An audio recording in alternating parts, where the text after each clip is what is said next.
12h à Yaoundé, mesdames, messieurs, bonjour. Merci d'être avec nous sur la CRTV. Bonjour Aïnatou. Good afternoon, Sidwa Monkam. Hello, dear viewers. The headlines.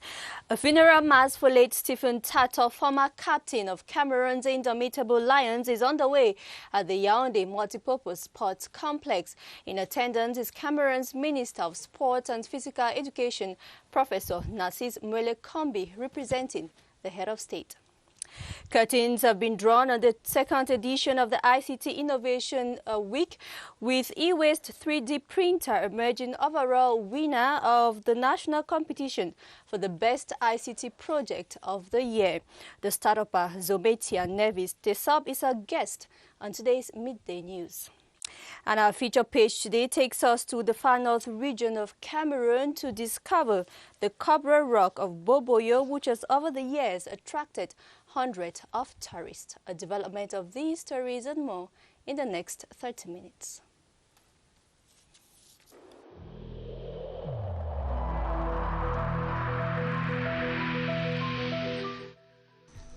The wearing of face masks in public places will be mandatory until further notice.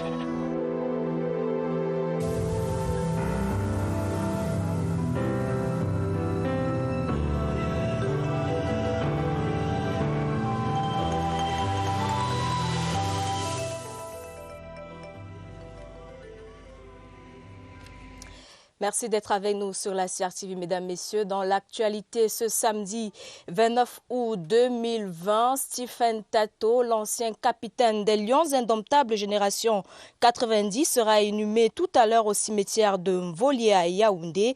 La cérémonie d'inhumation se tient en ce moment au Palais Polyvalent des Sports de Yaoundé. Comme vous le voyez en image, l'office religieux est présidé par Monseigneur Jean Barga, archevêque métropolitain de Yaoundé, en présence de hautes personnalités de la République, des acteurs du milieu sportif et des proches du défunt.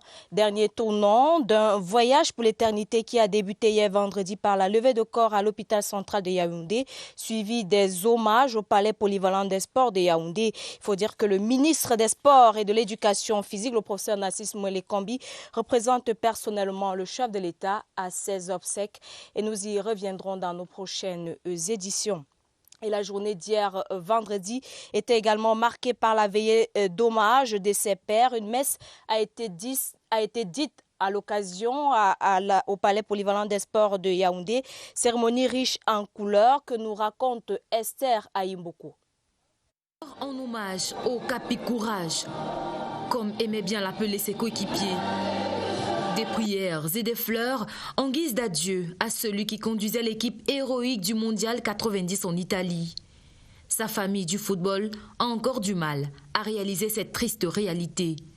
L'homélie de la veillée porte sur la résurrection de Lazare, un texte d'espérance qui colle au dicton suivant lequel un lion ne meurt jamais, mais il dort.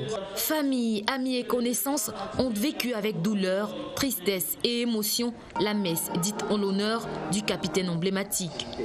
Les témoignages et actes forts de la soirée laissaient transparaître l'attachement que plusieurs ont eu pour l'homme. Stephen Tato Eta range définitivement son brassard. Le calife, cercle les anciens lions indomptables de football, était là pour lui dire adieu. A funeral mass for late Stephen Tato, former captain of Cameroon's Indomitable Lions, is currently ongoing at the Yaoundé Multipurpose Sports Complex. The mass, celebrated by the Archbishop of Yaoundé, His Grace Jean Barga, is being attended by family and friends of the deceased, government ministers, as well as footballers and football officials. The head of state is being represented at the funeral by Sport and Physical Education Minister, Professor Narcisse Mwele Kombi. Stephen Tato will be buried later today at the Minor Basilica Mvolié here in Yaoundé. And we'll be bringing you details in our subsequent newscast. The Young Cameroon Parliamentarians Association for the United Nations is presently holding its 11th session at the Yaoundé Conference Center. One of the main issues being discussed at the session is how to make known the objectives of sustainable development to young Cameroonians. The session will be attended by the Minister of Youth Affairs and Civic Education, Monona Fotso, and the Minister of Public Health, Manauda Malashi. Let's join our reporter, Gilbert Ongene, for more details. Hello, Gilbert. Hello, Ranatu Sali. Welcome to the Yaoundé Congress Center. We are here with youths of the United Nations. They are holding their forum, which is, of course, a forum that aims at carrying out some kind of advocacy for children across Cameroon. And in the course of the gathering that's holding here at the Yaoundé Congress Center, they are going to have an exchange with some government ministers, most especially the Minister of Youth and Civic Education, that of Public Health, Manauda Malashi, and of course the Minister Delegate in the Ministry of Justice, Jean de Dieu Momo. And the objective, as I said a while ago, is to address some issues that affect the youth in Cameroon. Most especially, we're talking of the coronavirus pandemic. You are well aware that schools resume in some weeks from now, and one of the challenges that the youth of Cameroon will be facing is to go to school in a coronavirus-free environment. And of course, we have the floods that have hit the littoral, the west, and the far north region of Cameroon. And we know that the youths are very much impacted by this natural catastrophe. And so they'll be discussing on how to mitigate the impact and effects of these floods on children and youths in Cameroon. Well, that's the situation out here. We are going to be bringing you more in our subsequent newscast. Gilbert Ongene, reporting live from the Yaoundé Conference Center. Thank you very much, Gilbert Ongene. The curtains have dropped on the second edition of the ICT Innovation Week, with eWaste 3D printer emerging overall winner of the national competition for the best ICT project of the year. The startup Tometia Nevis Tesop received the special prize of the head of state worth 50 million CFA francs from the Minister of Post and Telecommunications, Minette Libom Lilike. Yoti Kaleli Songe now profiles the budding digital star. From the troubled southwest, he saw first the need to recycle electronic waste and make an e-waste 3D printer. Nervis is 22, reading Power Systems Engineering at the University of Buea. As an engineering student for 4 years, I've not had access to 3D printers, which are very, very vital tools for me to work on my project effectively. And I saw that I could build out a 3D printer out of those electronic waste materials. So I did the first prototype, which could only draw like a pen, using a pen to draw. And now I had to move on now to the 3D model. The final year student first nursed this idea in his sophomore year, an idea which has earned this coveted prize. You can have your phone or a foreign phone, for example, and you have a back for the phone. You can design this thing in your laptop or your machine, and then give the printer to print it for you. I can use 6 months to develop this project that will go into the market. 3D printers in the market cost at least 200,000 francs and above. But if you can develop something here locally, you can sell it for about 150,000 francs and less. Impossibility is a word absent from his vision. So at the end, I was able to be a 3D printer, which is going to serve as a tool for students in the university who are studying, especially engineering, robotics engineers, and manufacturers. It serves as an encouragement to them to keep on working and also looking out solutions which can help the society grow. The passionate student engineer hails from Mux Fosimondi, a rural village in Lebialem Division, southwest of the country. It is now time for us to welcome into the studio Tometia Nevis Tetop, who is the brain behind that ICT project. Good afternoon, Nevis. Good afternoon, madam.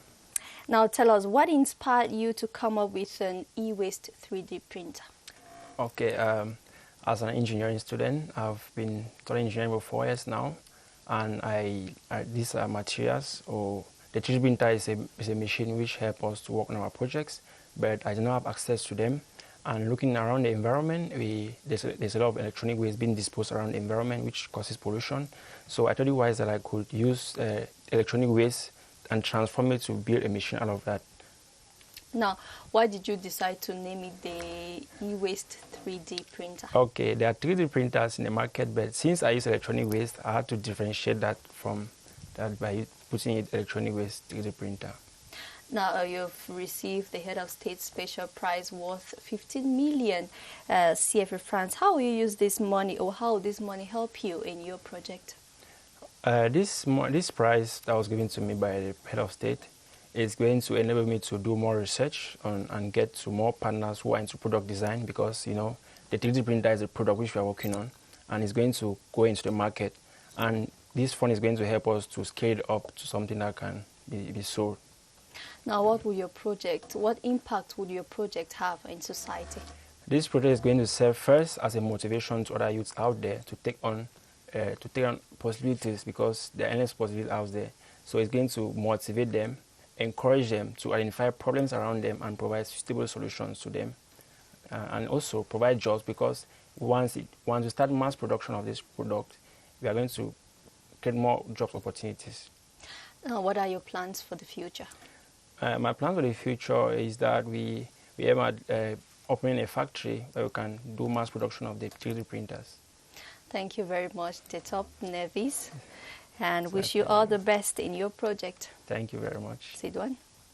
Effectivement, Rainatou Sali, dans la suite du journal, mesdames, messieurs, le ministre de l'administration territoriale au chevet de 100 familles déplacées de la crise sociopolitique des régions du nord-ouest et du sud-ouest à Ebebda, c'est dans le département de la Léki, région du centre. Au-delà de l'assistance humanitaire, Paula Tangandi a invité les populations déplacées à regagner leur village pour bénéficier pleinement du statut spécial en cours d'implémentation. Augustin Guizana. Le village Ndjoyat, refuge du buffle en Manguissa, langue de la région du centre, héberge depuis plus d'1 an des familles victimes des exactions terroristes. J'ai recensé exactement 215 personnes, ça veut dire le père, la mère et les enfants. Et la communauté qui nous accueille à Ebebda, le chef de traditionnel de Ndjoyat, on lui remercie beaucoup. Aujourd'hui, le chef de l'État Paul Biya a dépêché son représentant à Ebebda. Les mains pleines du matériel de couchage et des denrées alimentaires. Bien plus, porteurs de bonnes nouvelles. Nous avons déjà encadré 9850 familles qui sont déjà de retour. Nous les avons et qu'à chaque fois, quand vous mettez votre nom sur notre liste, on vous assure un encadrement. Les déplacés internes de la crise sociopolitique remercient le président de la République et lui promettent de rentrer dans leurs villages respectifs. Surtout avec le programme des chefs d'État de reconstruction, nous sommes fiers puisque ça a déjà commencé et on pense que ça va suivre et ça continue. Les déplacés ont exprimé leur gratitude à l'endroit des communautés hautes. C'est sur des pas de danse, des bafements dans la Menchoum que le ministre de l'administration territoriale et les déplacés se sont dit au revoir à Ebebda.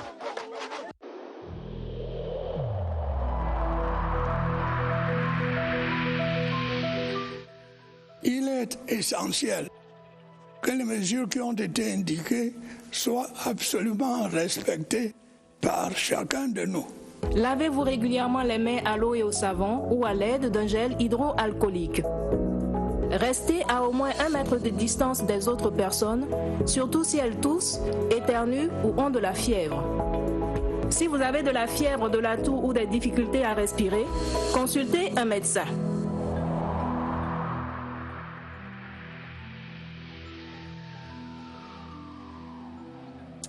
L'actualité ce 29 août, c'est également les assises de la 11e session du Parlement junior du Cameroun pour les Nations Unies. L'accès à l'eau potable, à l'éducation, à la nutrition et à un toit sont les principaux axes du plaidoyer de ces parlementaires juniors des Nations Unies. Élément en débat en ce moment même au Palais des Congrès de Yaoundé entre ces représentants de la jeunesse et le gouvernement camerounais. Pour en savoir davantage, retrouvons sur place notre reporter Sadou Mamoudou. connaître les ODD, faire connaître les ODD à travers le pays, c'est notamment l'objectif primordial de ces jeunes parlementaires qui sont réunis en session. Entre autres thèmes qui seraient également abordés ici avec certains membres du gouvernement, parmi lesquels le ministre de la Santé publique, le Dr Manaouda Malachi, ou encore le ministre délégué auprès du ministre de la Justice, garde des Sceaux, Jean Dédieu Momo. C'est bel et bien la question des déplacés internes des régions du Nord-Ouest et du Sud-Ouest, la question des jeunes qui sont également victimes des affres de la nature, notamment des inondations dans le septentrion, notamment l'extrême nord, le littoral, puis à l'ouest, à Sanchou, mais également la reprise des classes avec le coronavirus qui menacerait avec une seconde vague. À propos, nous vous proposons d'ailleurs de suivre ici même le président fondateur que nous avons pris la peine de rencontrer, tout comme la Miss des Nations Unies pour le cadre de ces parlementaires juniors. Il me souvient que dans une tournée parlementaire à Lumbeyezoum, dans le village de Nkolsele, les petits-enfants devaient parcourir beaucoup de kilomètres à pied pour aller en classe. Et là, on a dû se mobiliser pour restaurer des salles de classe. On est en train d'approcher la rentrée scolaire. Il faudrait que tous les établissements scolaires qui ne sont pas à proximité des points d'eau puissent être ravitaillés en eau. On a du mal à être écouté et c'est l'une des principales préoccupations. Et c'est la raison pour laquelle on revient aujourd'hui en session parlementaire. Les jeunes au Cameroun devraient bénéficier d'un système de solidarité qui est automatique, qui peut répondre à leurs préoccupations en cas de catastrophe. L'objectif à la fin, c'est bel et bien disséminer les ODD de par la nation, je vous le disais, mais surtout implémenter des représentations des parlementaires juniors sur l'ensemble des 10 régions. Depuis les palais de congrès de Yaoundé, Jean-Jacques Momha, Sadou Bamoudou pour le 12h. Merci à vous, Sadou Mamoudou. Et dans le reste de l'actualité, audience au ministère des Arts et de la Culture. Le bureau du Conseil national des monuments est allé présenter au ministre Bidoumpad les membres de cette institution ainsi que son plan d'action sur les échanges qui ont meublé cette audience. Je vous propose d'écouter le vice-président national de la Commission internationale des monuments et des sites, le professeur Théophile Yemgen Moyo, dans cet extrait sélectionné par Caroline Ouété. Le but de notre visite était de nous présenter en tant que bureau exécutif à son Excellence, Monsieur le Ministre. La Commission internationale des monuments et des sites est une institution, bien qu'elle soit non gouvernementale, mais d'une importance capitale à la fois pour notre pays et pour l'histoire générale de l'Afrique. Il faut conserver nos monuments, il faut réhabiliter nos monuments. C'est là les principaux buts d'ICOMOS Cameroun pour les missions qui sont les nôtres sur le plan international et sur le plan national. Il y a déjà des projets en cours qu'il faudra aller défendre à l'UNESCO. Toutes les compétences seront sollicitées pour que jamais le Cameroun ne perde. Soutien aux personnes vulnérables, le centre de réhabilitation des personnes handicapées des Touguébé était au centre d'une cérémonie de remise de dons, une initiative du cercle humanitaire d'action sociale qui est allée les mains chargées de matériel technique et roulant pour les personnes vivant avec un handicap. Le reportage de Caroline Ouété. 10 chaises roulantes et 20 béquilles pour faciliter le déplacement des personnes vivant avec un handicap physique. C'est un élan de cœur du cercle humanitaire d'action sociale qui se dit prêt à étendre son accompagnement à d'autres couches défavorisées. Il n'y a pas de critères de sélection particuliers. À partir du moment où on a un handicap, il faut le faire savoir. Nous allons essayer d'approcher toutes les villes camerounaises, du nord au sud, de l'est à l'ouest, pour essayer d'apporter ce que nous avons, les biens et les équipements que nos partenaires occidentaux nous offrent gracieusement. Un geste qui n'a pas laissé les bénéficiaires indifférents. Je me sens à l'aise sur cette fauteuil parce que ça va me faciliter la vie de marcher, de faire les tours. Je suis vraiment contente, heureuse et je remercie l'association Chassia. La cérémonie s'est achevée dans une ambiance bon enfant. Some persons living with disabilities in Yaoundé have benefited from the support of a humanitarian association known as Chersia. The donations, comprising wheelchairs and crutches, were made during a ceremony at the National Center for the Rehabilitation of Persons with Disabilities. Details with Celestine Karine Eike. It is with plenty of happiness that these persons living with disabilities and coming from different parts of Cameroon received the donation from the humanitarian association Chersia. On receiving these items, the beneficiaries expressed their gratitude to the donors.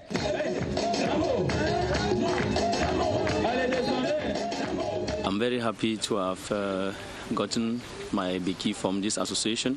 I thank the managing board and the national coordinator for it. With this gift, it is going to help us in so many ways because we have been a lack of crutches. The association Cercle Humanitaire d'Action Sociale Europe-Afrique is out to offer a better life to persons living with disabilities. Notre objectif. Aside people with disabilities, we want to also emphasize on the well-being of people suffering from different illnesses, including HIV patients. Our objective is to visit the whole Cameroon, from north to south and from east to west. De l'est à l'ouest. This is the first outing of their association, and they hope to carry on with these donations to other persons with disabilities, beginning with Kribi in the nearest future. The management of Kepemo, a construction and exploitation company, has presented the plan of action to gain 25% shares to manage the Kribi multipurpose terminal project. They did so during an audience granted them by the Minister of Transport, Jean-Ernest Masena Gale Bibehe. Yes, an excerpt of the President of Kepemo, Gabriel Manimbe.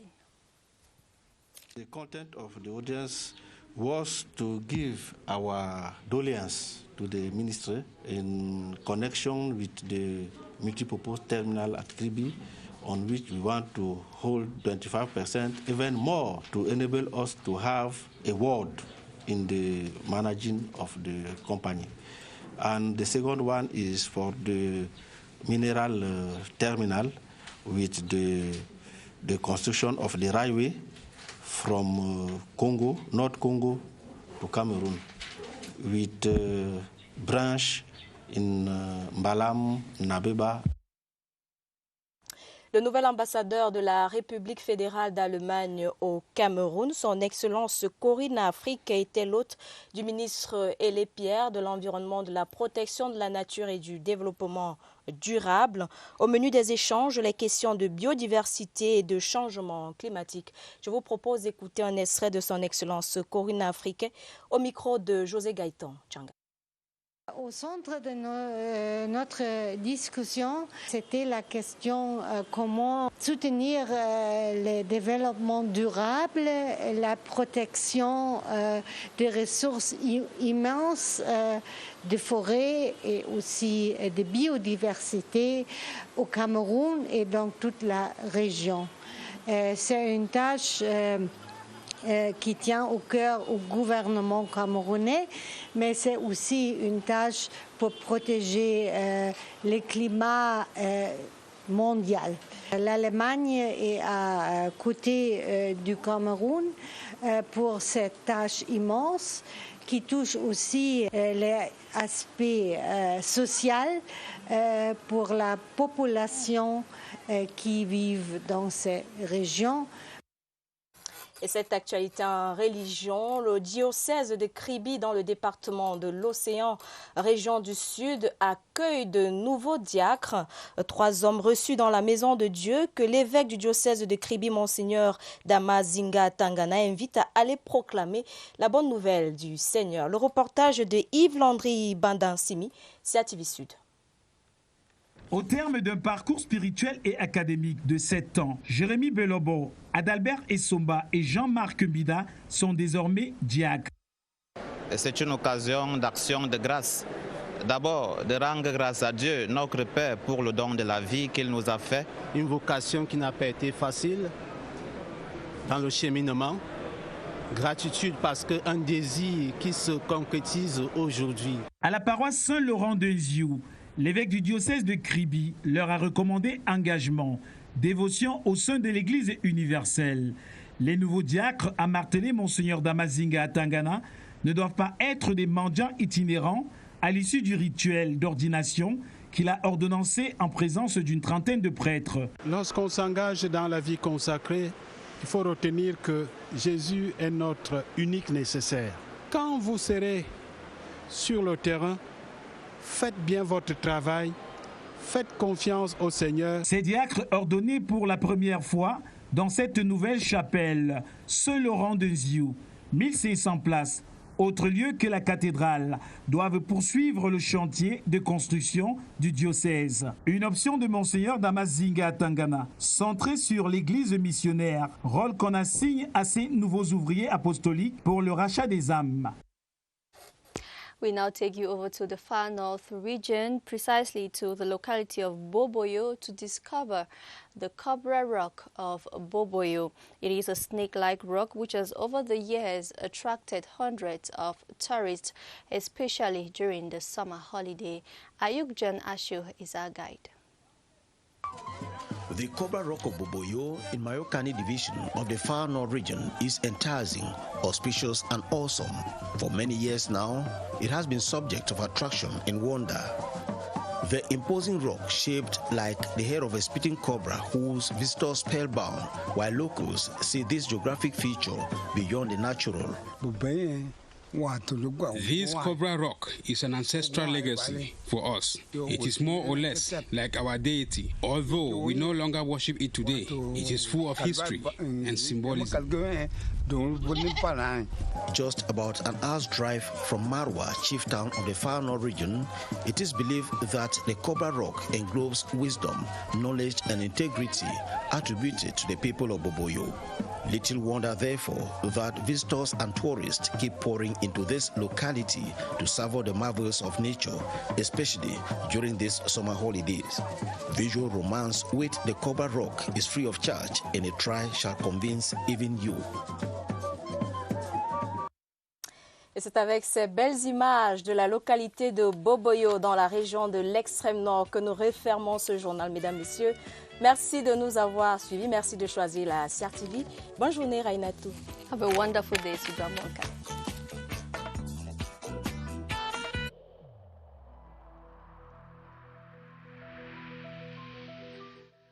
Il est essentiel que les mesures qui ont été indiquées soient absolument respectées par chacun de nous. Lavez-vous régulièrement les mains à l'eau et au savon ou à l'aide d'un gel hydroalcoolique. Restez à au moins 1 mètre de distance des autres personnes, surtout si elles toussent, éternuent ou ont de la fièvre. Si vous avez de la fièvre, de la toux ou des difficultés à respirer, consultez un médecin.